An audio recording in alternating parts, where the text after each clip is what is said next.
अगर रात के 12 बजे किसी सुनसान पुल पर तुम्हें एक लड़की दिखे तो भूलकर भी पीछे मत देखना, क्योंकि जिसने भी पीछे देखा है वो आज तक वापस नहीं आया। ये बात विवेक ने बचपन से सुनी थी। उसके दादा हमेशा उसे उस पुराने पुल से दूर रहने को कहते थे, लेकिन उस रात उसे नहीं पता था कि वही कहानी उसकी जिंदगी बदल देगी। रात के करीब 12 बजे विवेक अपने दोस्तों करण और मोंटी के साथ शहर से गांव लौट रहा था।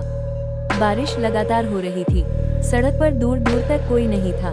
तभी करण हंसते हुए बोला, भाई यही वो पुल है ना जहाँ चुड़ैल घूमती है। मोंटी भी हंसने लगा, लेकिन विवेक चुप था। उसने धीरे से कहा, मजाक मत करो, लोग कहते हैं यहाँ रात में एक लड़की दिखती है और जो पीछे मुड़कर देख ले वो गायब हो जाता है। इतना सुनते ही बाइक की हेडलाइट के सामने एक लड़की आकर खड़ी हो गई। तीनों के होश उड़ गए। सफेद कपड़े, भीगे हुए लंबे बाल और हाथ में टूटी हुई गुड़िया। वो बिल्कुल चुप खड़ी थी। फिर धीरे धीरे उसने सिर उठाया। उसका चेहरा इतना डरावना था कि मोंटी के हाथ कांपने लगे। काली आंखें, पीला चेहरा और होठों पर अजीब सी मुस्कान। फिर वो धीरे से बोली, मेरी गुड़िया देखी क्या? उसकी आवाज इंसानों जैसी नहीं थी। ऐसा लग रहा था जैसे कई लोग एक साथ बोल रहे हों। विवेक ने तुरंत बाइक घुमाई। तीनों तेज स्पीड में पुल पार करने लगे, लेकिन तभी पीछे से आवाज आई, रुको। आवाज इतनी पास थी जैसे वो लड़की बाइक के पीछे बैठी हो।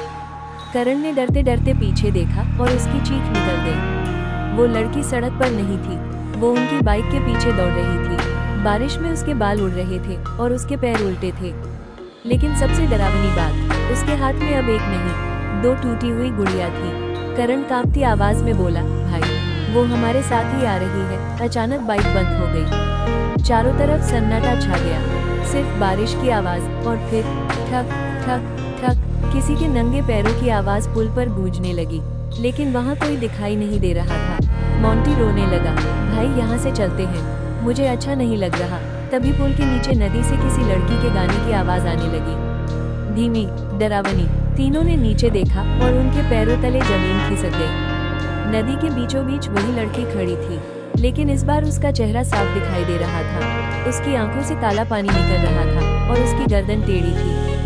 वो धीरे धीरे मुस्कुरा रही थी। अचानक उसने हाथ उठाकर मोंटी की तरफ इशारा किया। मोंटी जैसे किसी के बस में आ गया। उसकी आंखें सफेद होने लगी। वो धीरे धीरे पुल की रेलिंग की तरफ बढ़ने लगा। विवेक ने उसका हाथ पकड़ा, मोंटी होश में आ। लेकिन मोंटी बस एक ही बात बोल रहा था, वो मुझे बुला रही है। करण और विवेक ने उसे पकड़ने की कोशिश की, लेकिन तभी मोंटी ने अचानक दोनों को धक्का दिया और नदी में कूद गया। छपाक, दोनों नीचे भागे। बारिश और तेज हो चुकी थी। उन्होंने पूरी नदी देखी, लेकिन वहाँ कोई नहीं था, ना मोंटी ना उसका शरीर। बस पानी पर वही टूटी हुई गुड़िया तैर रही थी। विवेक और करण डर के मारे गांव भाग गए। उस रात के बाद करण पूरी तरह बदल गया। वो किसी से बात नहीं करता था, बस कमरे में बैठकर दीवार पर एक ही लाइन लिखता रहता, पीछे मत देखना। कुछ दिनों बाद करण भी अचानक गायब हो गया। उसके कमरे की दीवार पर खून से लिखा था, अब वो तीसरी गुड़िया ढूंढ रही है। लोग कहते हैं आज भी हर रात 12 बजे उस पुल पर एक लड़की दिखाई देती है। अगर कोई उसकी आवाज सुन ले तो वो वापस नहीं लौटता, और अगर ध्यान से देखो तो उसके हाथ में अब 3 टूटी हुई गुड़िया होती है।